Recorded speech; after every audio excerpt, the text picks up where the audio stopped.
जन्म में घर घर जाकर ताली बजाना पड़ेगी। समझ में आ गया तो एक बार बजा दो जोर से।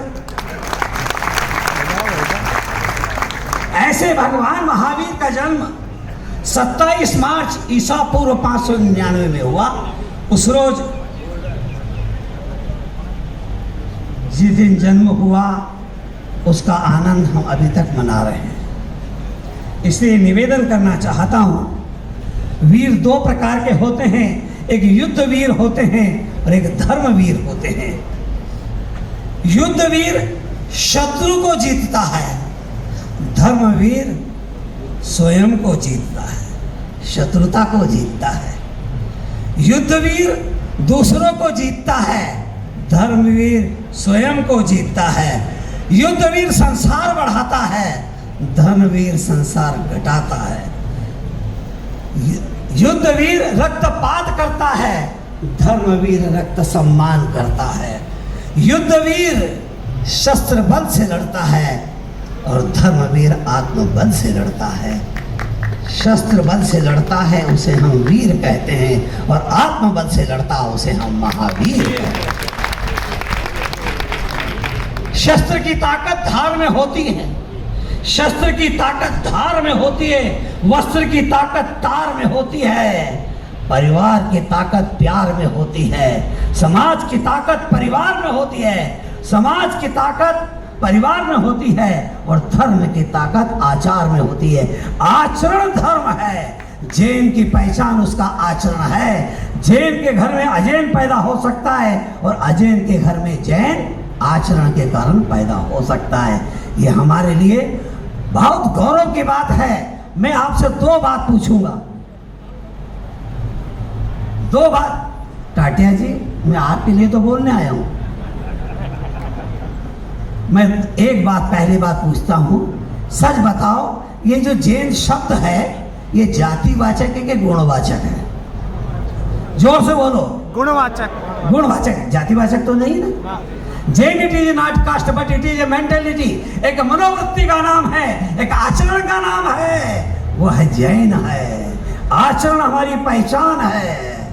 दूसरी बात मैं आपसे पूछना चाहता हूं, सब मुनिवर की उपस्थिति में पूछना चाहता हूं, ये जो 24 तीर्थंकर हैं ये वैश्य हैं कि क्षत्रिय हैं? क्षत्रिय। जोर से बोलो। जब वो क्षत्रिय हैं जिनकी आराधना हम करते हैं, जिनकी पूजा अर्चना हम करते हैं, जिन्हें अर्घ्य चढ़ाते हैं, वे क्षत्रिय हैं, तो हम बनिए कब बन गए? हम बनिए कब बन गए? हम क्षत्रिय है। मैं बता दूं, चाहे सरकार भाजपा की हो, कांग्रेस की हो या किसी भी दल की हो, इन बनियों को सब गुलाब जामुन समझते हैं क्योंकि हम बनिए हैं। जिस दिन हम क्षत्रित्व का परिचय देंगे देश की दिशा बदल जाएगी, देश की दिशा बदल जाएगी। हमने क्षत्रिय भाव को भूल गया है, क्षत्रिय भाव का परित्याग किया।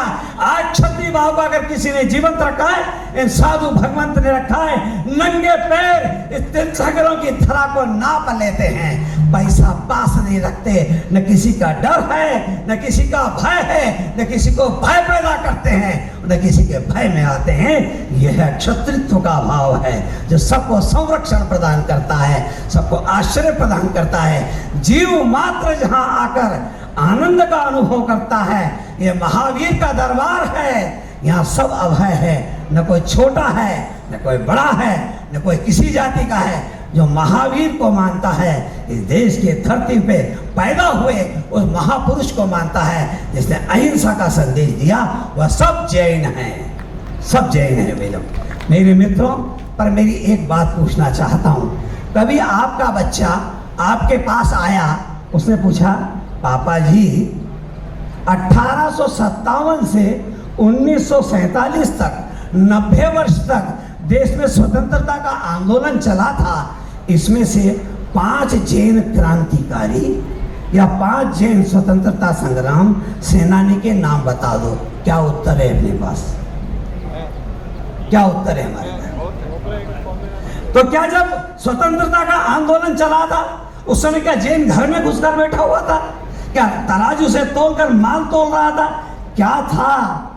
इसका मतलब यह है हमें पता नहीं है कि कौन जैन है। इसलिए मैं निवेदन करना चाहता हूं पहले एक बात से। 1971 में भारतवर्ष के 2200 वैज्ञानिकों ने विश्व के सामने एक बात रखी कि प्राणी मात्र के अस्तित्व को खतरा खड़ा हो गया है, इसे हमें कौन बचा सकता है। 1973 में 359 विश्व के वैज्ञानिकों ने कहा प्राणी मात्र नहीं, जैव विविधता, वनस्पति, जीव जंतु, इन सब की रक्षा कौन करेगा। तब उन्होंने एक प्रतिवेदन संयुक्त राष्ट्र संघ में लगाया, उसका नाम है red blueprint of survival.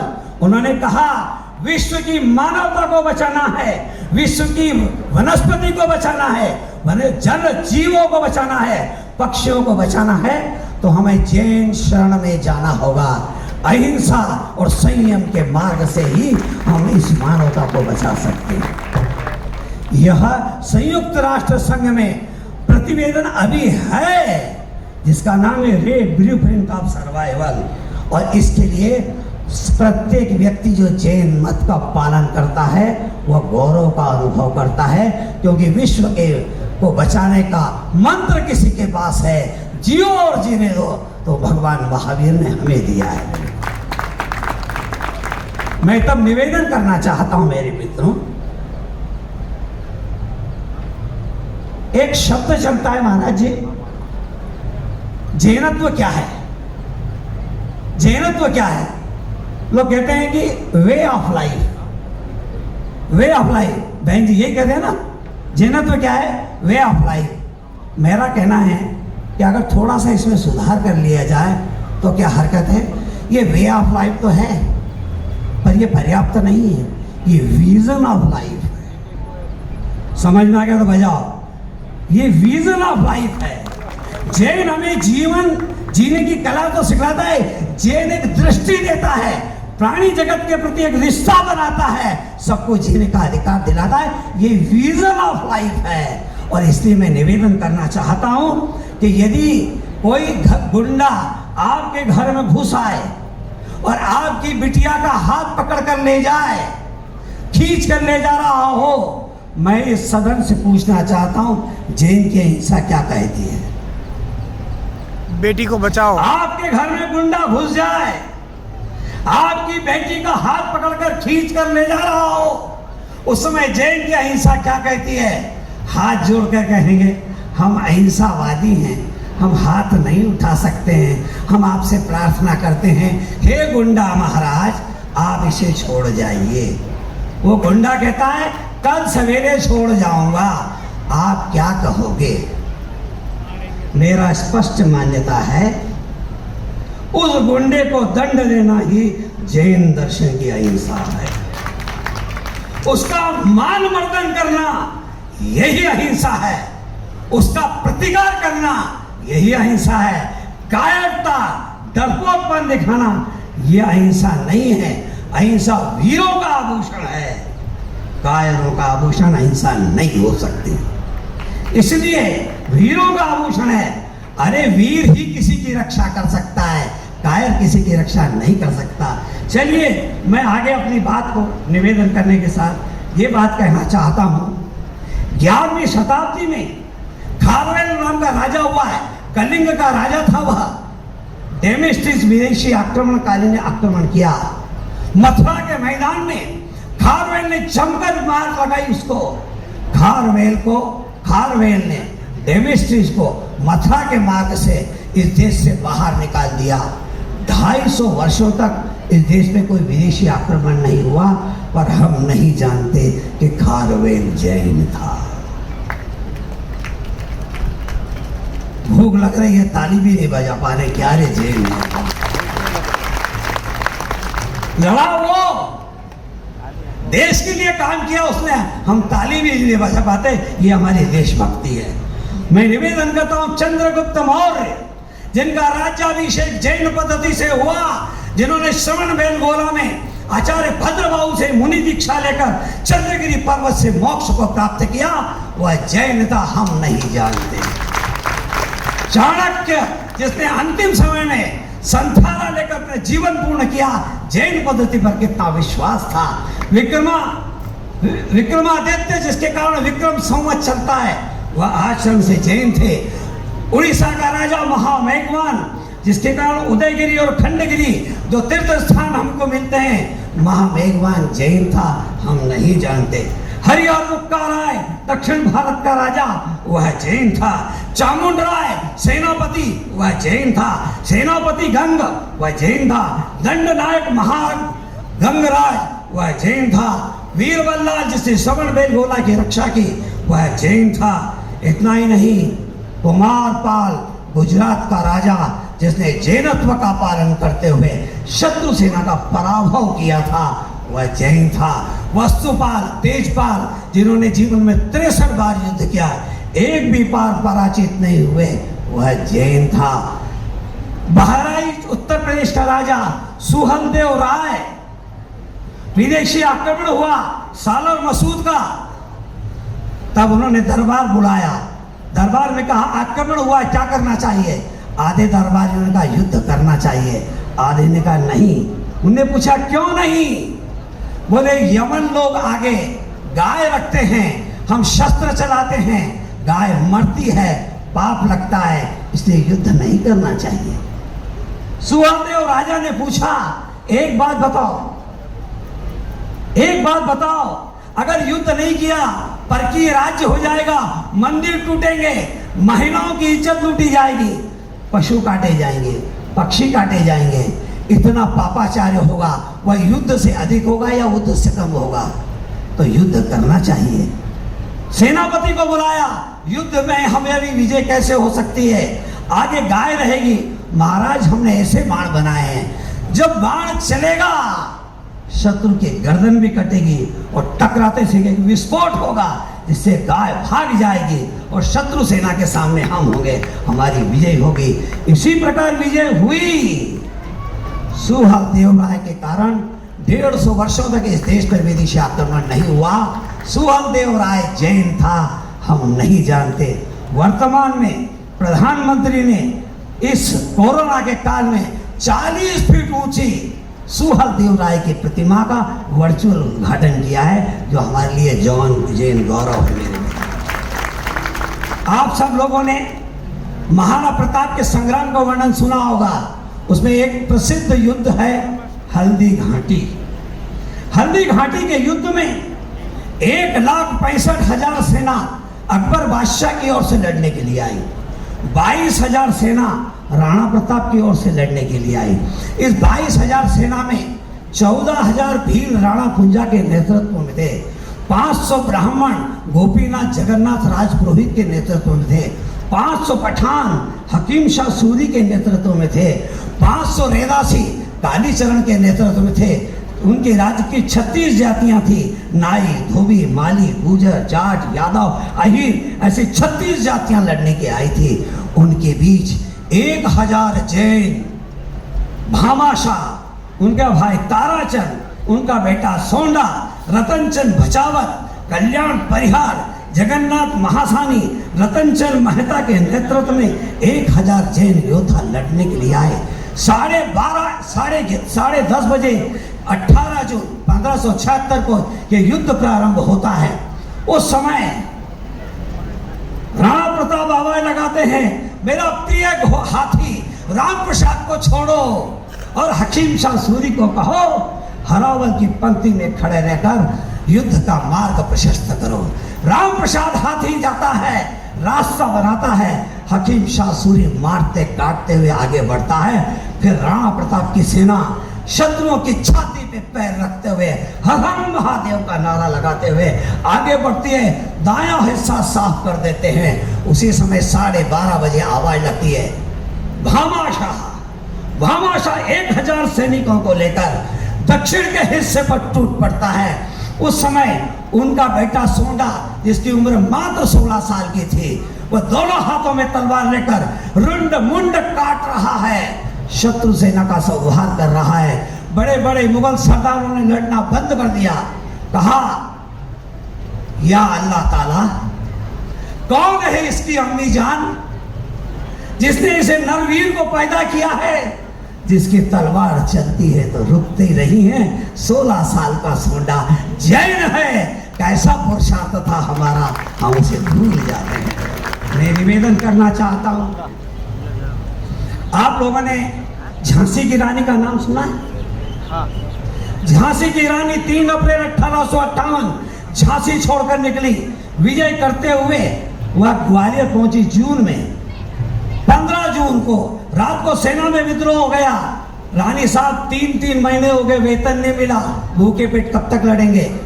Gwalior राज्य के खजांची अमरचंद बाठिया को बुलाया गया।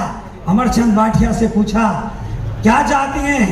अमरचंद बाठिया ने से पूछा कि आपके यहाँ धन है? 3 माह से सेना को वेतन नहीं दिया है, हमको पैसा चाहिए। अमरचंद बाठिया घर गए, बोरों में धन लेकर आए, रानी साहब के चरणों में रख दिया। रानी झांसी ने कहा अमरचंद जी ये धन अपर्याप्त है, हमें राजकोष से धन चाहिए, हमें राजकोष से धन चाहिए।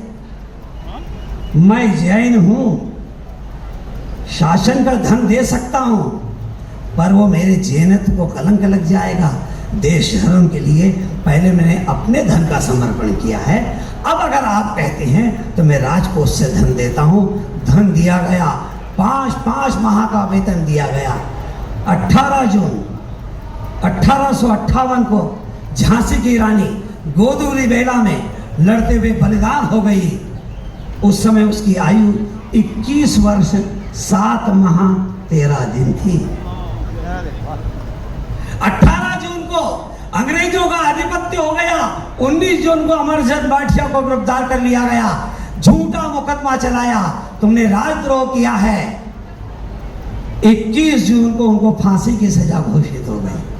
उन्होंने कहा फांसी देना आप दीजिए। उन्होंने कहा आप माफी मांग लो। उन्होंने कहा मैं जैन हूं, मैंने राष्ट्र धर्म निभाया है, माफी नहीं मांगूंगा। उनको चाबुक से पीटा गया, उनको मुर्गा बनाया गया, पेशाब के स्थान पर बड़े बड़े पत्थर बांध दिए गए। उन्होंने माफी नहीं मांगी। 21 जून की शाम को उनके मासूम पोते को तोप के गोले से उड़ा दिया, माफी नहीं मांगी। 22 जून को दोपहर में उनसे पूछा आपकी अंतिम इच्छा क्या है? उन्होंने कहा मैं जब सामायिक करूं तब मुझे फांसी दी जाए। सामायिक करते करते मैं फांसी के फंदे पर झूलना।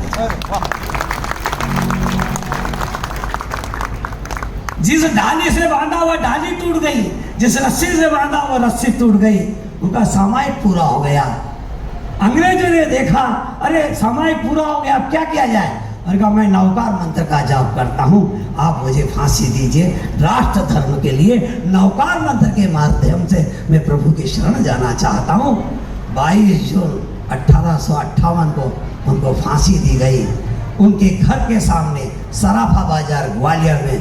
पर ग्वालियर के जैन भी नहीं जानते कि अमरचंद बाठिया जैन थे। आपने चंद्रशेखर आजाद का नाम सुना होगा। चंद्रशेखर आजाद को पहला रिवॉल्वर अलवर के फूलचंद जैन ने दिया था।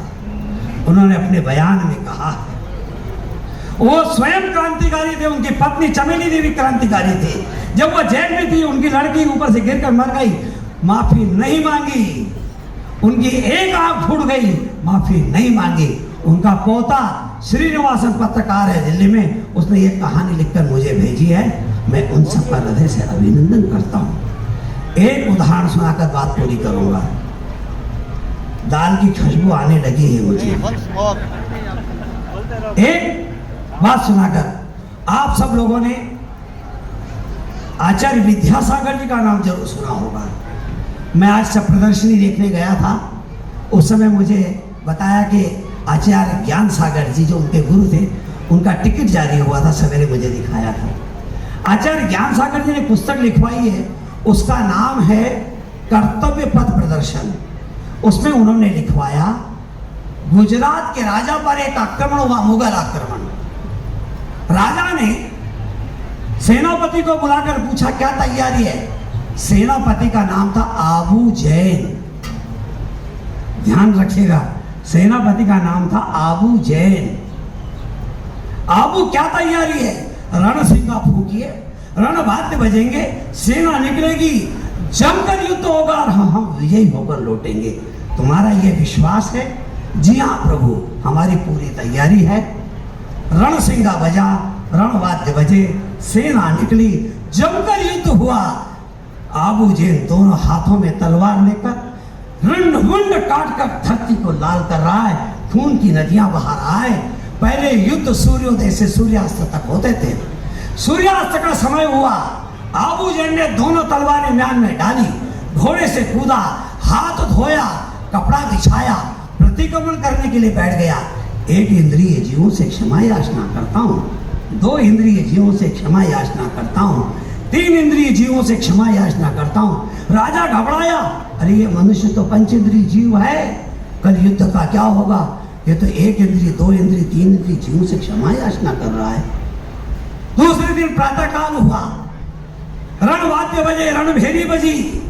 आबू जेन तंबू से निकला, अपनी सेना, भाई साहब अपनी सेना खत्म करना है?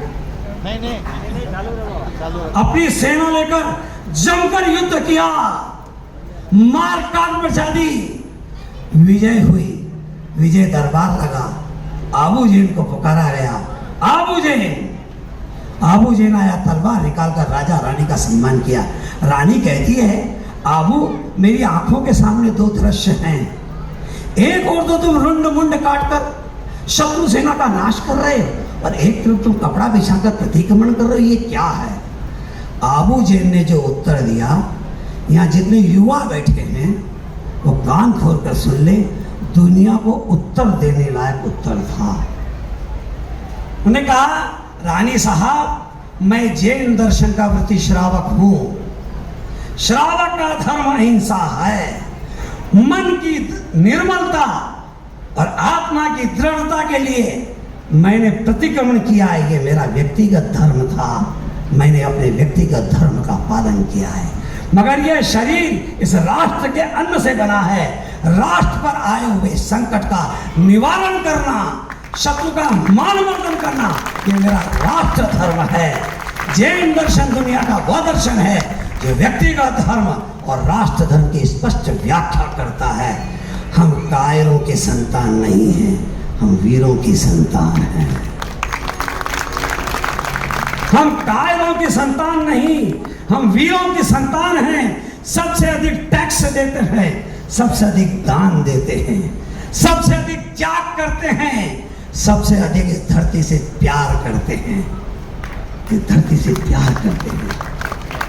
परंतु जब हम बनिए बन गए तो जो ज्यादा दान देता है तो हम कहते हैं ये चेन्नई के भामाशाह है। पर कभी हमने छाती ठोक कर ये नहीं कहा कि इस राष्ट्र को आवश्यकता थी तो भामाशाह ने अपने पुत्र का बलिदान इस राष्ट्र के लिए किया। उदयपुर में भामाशाह की समाधि है, वहां पाषाण प्रतिमा है भामाशाह की। भामाशाह घोड़े पर बैठे हुए हैं, उनके कमर में तलवार बंधी हुई है।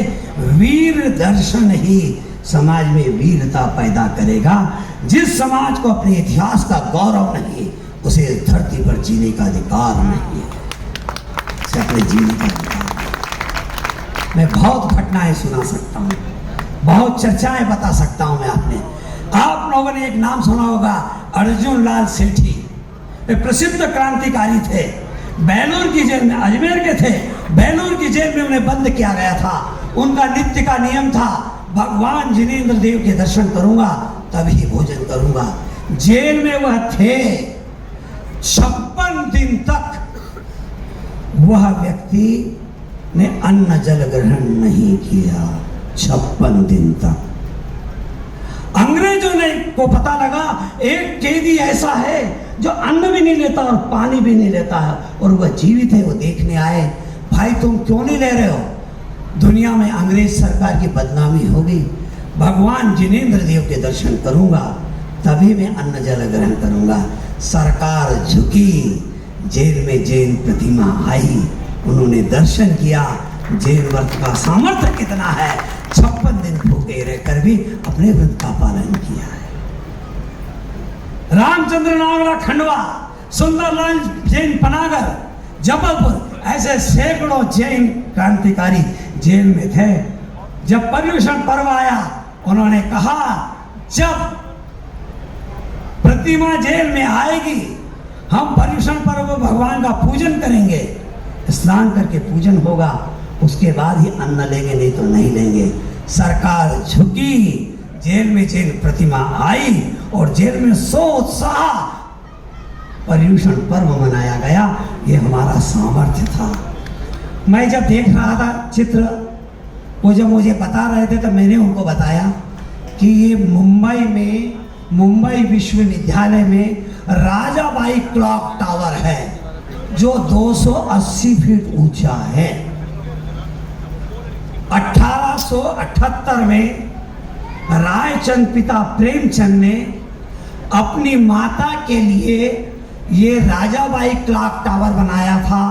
उनकी माँ का नाम था राजाबाई। उनका नित्य का नियम था सूर्यास्त के बाद भोजन नहीं करेंगे, अनथव करेंगे। एक अंधी महिला को, दृष्टिहीन महिला को कैसे पता लगेगा कि सूर्यास्त हो गया है? तो वो क्लॉक टावर बनाया था। उसमें घंटे बजते थे और 5 बजते से ही वो आवाज लगाती, थाली लगाओ, समय हो गया है। वह जैन टावर अभी भी है। हम जैन नहीं जानते, वो जैन संकल्प का स्मारक है। जैन संकल्प। राम शरण कोहिली ग्वालियर की जेल में थे। उनका नित्य का नियम था प्याज नहीं खाऊंगा। जेल के भोजन में प्याज डलता था। आपको सुनकर गौरव होगा, 6 माह तक उस व्यक्ति ने नमक पर पानी डालकर नमक से रोटी खाई, मगर प्याज नहीं खाया। सरकार को पता लगा, सरकार झुकी, पृथक व्यवस्था उनकी बनाई गई और जिसके कारण जैन व्रत का पालन भी उसके माध्यम से हुआ है। मेरे मित्रों, मैं निवेदन करना चाहता हूँ, घटनाएं तो मैं बहुत सारी सुना सकता हूँ। एक अर्चित वाड़िया है उदयपुर का, वो सेना में है। 2001 में राजौरी के युद्ध में वह लड़ते हुए बलिदान हो गया। वहाँ की नगर पालिका ने वाड़िया मार्ग नाम रखा उसका, रास्ते का नाम। मैं अभी उदयपुर से ही आ रहा हूँ। मैंने पूछा, अर्चित वाड़िया यहाँ का सेना में शहीद हुआ था, आप जानते हैं? हाँ, बोले सुना तो है, जानते नहीं। सोचो उसके माता पिता को कैसा लगता होगा, मेरा बेटा देश पर बलिदान हो गया, हम लोग जानते नहीं। गौतम जैन इंदौर 2011 राजौरी के युद्ध में लड़ते लड़ते बलिदान हो गया, सियाचिन में बलिदान हो गया, हम नहीं जानते। तब मैं निवेदन करना चाहता हूँ, महाराष्ट्र में सांगली जिला है। सांगली जिले में दूध गांव है, उसकी जनसंख्या 10,000 है, उसमें 7,000 जैन हैं। वो जैन ग्राम की संख्या रखता है। वहां से 70 से 80 लड़के हैं, वो सेना में सब जैन हैं। ताली बजाकर उनका अभिनंदन करो। 7 से 8 लड़कियां हैं, वे वायुसेना में हैं। वायुसेना की कैप्टन अमृता कोहले वह जैन है। 26 जनवरी, अभी इस साल 26 जनवरी को वायुसेना का जो प्रदर्शन हुआ, उसमें जो महिला स्क्वाड था, उसका नेतृत्व अपूर्वा हौरे कर रही थी, वह जैन है। मेरे मित्रों, ब्रिटिश पार्लियामेंट हाउस कि इंडिया हाउस लाइब्रेरी का आंकड़ा है, भारत के स्वतंत्रता संग्राम में 90 वर्षों के संग्राम में 7,32,780 लोगों ने बलिदान किया है। कितने? 7,32,780 लोगों ने बलिदान किया है। ये उनका आंकड़ा है। भारत का आंकड़ा है 3 करोड़ लोगों ने बलिदान किया है। इनमें अगर आपको गौरव का अनुभव हो तो ऐसी ताली बजाना, जो भोजन करें उनके कान खड़े हो जाएं। ये 7,32,780 लोगों में 4,800 जैन हैं। इसमें 22 महिलाएं हैं। आज समय नहीं है, अन्यथा मैं महिला क्रांतिकारी के बारे में भी आपको बताता, पर जरूर मैं दक्षिण भारत की एक घटना जरूर आपको बताना चाहता हूं। सबसे पहले स्वतंत्रता संग्राम का जिसने शंखनाद किया 15वीं शताब्दी 1523 से 1553 उत्तरी कर्नाटक के बंदरगाह उल्लाल बंदरगाह की वह रानी थी, छोटा राजवंश की थी, उसका नाम था रानी अबक्का। उसने पुर्तगीज के खिलाफ 3 बार युद्ध किया, उन्हें परास्त किया है। वह मसालों का व्यापार अरब देशों के साथ करती थी। चौथे बार उसके पूर्व पति ने धोखा किया, रानी अबक्का लड़ते हुए बलिदान हो गई।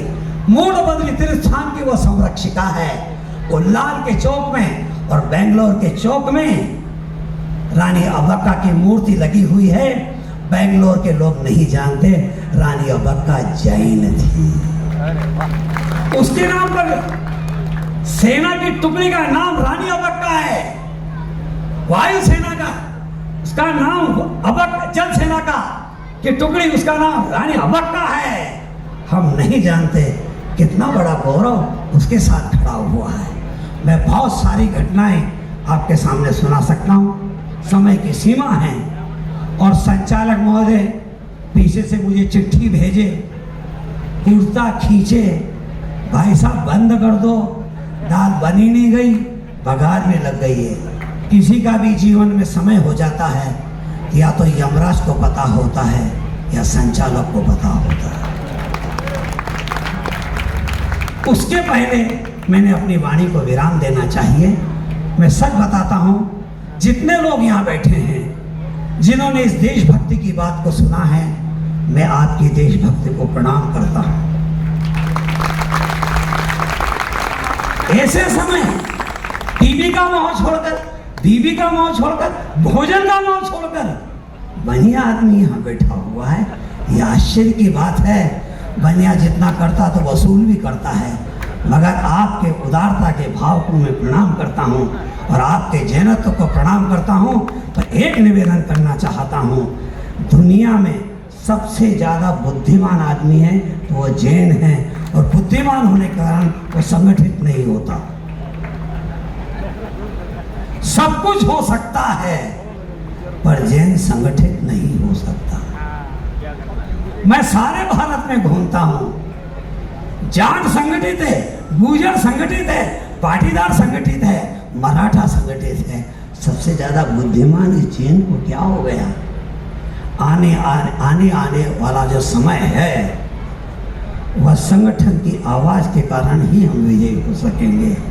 दिगंबर अलग, श्वेतांबर अलग, स्थानक वाले अलग, तेरापंथी अलग, ये अलग वो अलग, हमारी विजय।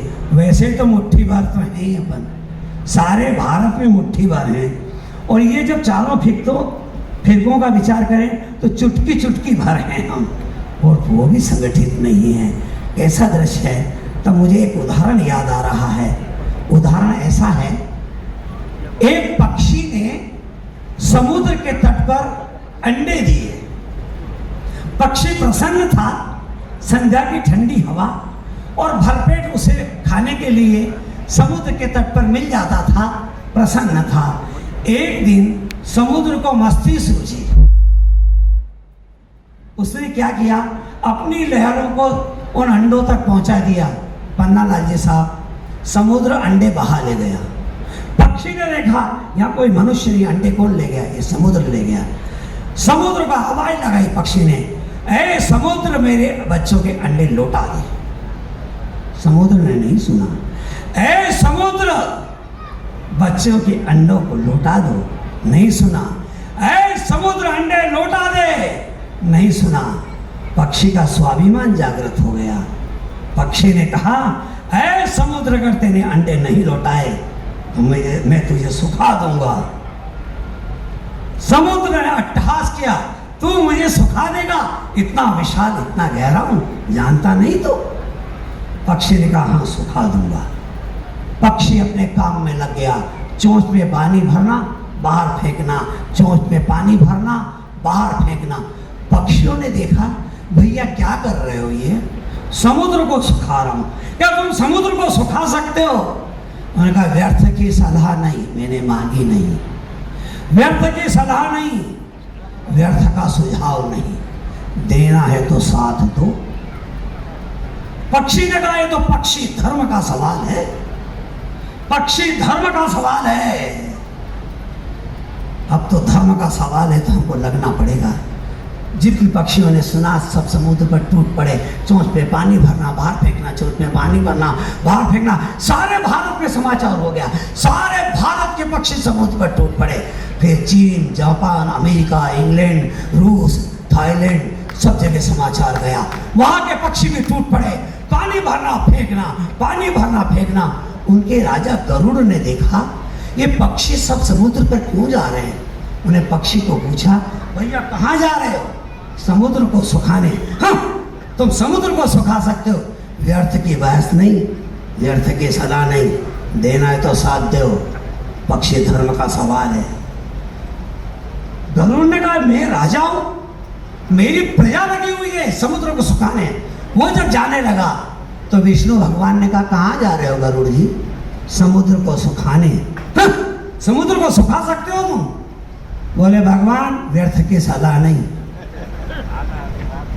व्यर्थ की बहस नहीं, देना है तो साथ दो। मगर गरुड़ जी तुम चले जाओगे तो मेरा तो परिवहन तुम हो, तुम्हारे कारण ही तो मैं दुनिया में घूमता हूँ। तुम चले जाओगे तो मैं जाऊंगा कैसे? चलो मैं भी तुम्हारे साथ चलता हूँ। विष्णु के साथ गरुड़ आए।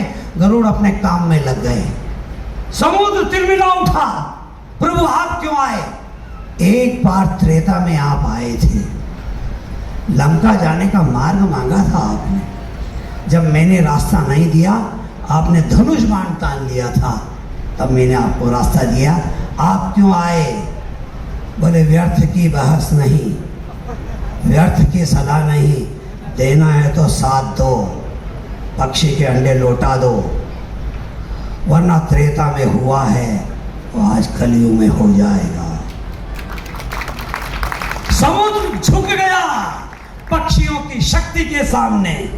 कोमल पक्षी के सामने समुद्र झुक गया। पक्षी की विजय हुई। हम तो करोड़ों की ताकत में हैं। भगवान ने अहिंसा का मार्ग हमें बताया है। हम संगठित होकर ताकत के आवाज लगाएंगे। आज आवश्यकता है व्यर्थ की बहस नहीं, व्यर्थ की सलाह नहीं, देना है तो साथ दो। क्या आप साथ दोगे? साथ दोगे? साथ दोगे? हाथ उठा कर देना महावीर भगवान की, महावीर भगवान की, महावीर भगवान की। इतनी सी आवाज से जय नहीं हो सकती। हाथ तो पूरे उठाए कि दाल की खुशबू आ गई है। तो फिर एक बार जोर से आवाज लगाया महावीर भगवान की। एक व्यक्ति ज्योतिषी के पास गया। उसने कहा कि मेरा भविष्य बता दो। बेटे तेरा भविष्य जानना चाहता है तो मेरे भविष्य से मेरा परिवार का भविष्य जुड़ा हुआ है। मेरा भविष्य अच्छा होगा तो परिवार का भविष्य चाहिए। तो तू तेरे परिवार का भविष्य जानना चाहता है? बोले परिवार का भविष्य अच्छा होगा तो समाज का भविष्य अच्छा होगा। अगर समाज का भविष्य अच्छा बनाना चाहता है तो ज्योतिषी के पास मत आ। Kashmir the film, Kashmir the file picture देख ले, तेरा भविष्य और भारत का भविष्य तुझे ही दिखाई देगा। उस भविष्य की चिंता करें। आओ मित्र, हम सब संगठित होकर अपनी आवाज लगाएं। मेरी वाणी को धैर्य से सुना। आप सबके चरणों में मेरा शत वंदन समर्पित करता हूँ। तो जो गुरुदेव ने मुझे आशीर्वाद प्रदान करेंगे, इस मार्ग में हमारी विजय हो। जय महावीर, जय अहिंसा, जय श्री राम। 2023 दिसंबर के अंदर अयोध्या में भगवान राम का मंदिर बन जाएगा। उसकी प्राण प्रतिष्ठा समारोह के लिए मैं आपको आमंत्रित करने आया हूं।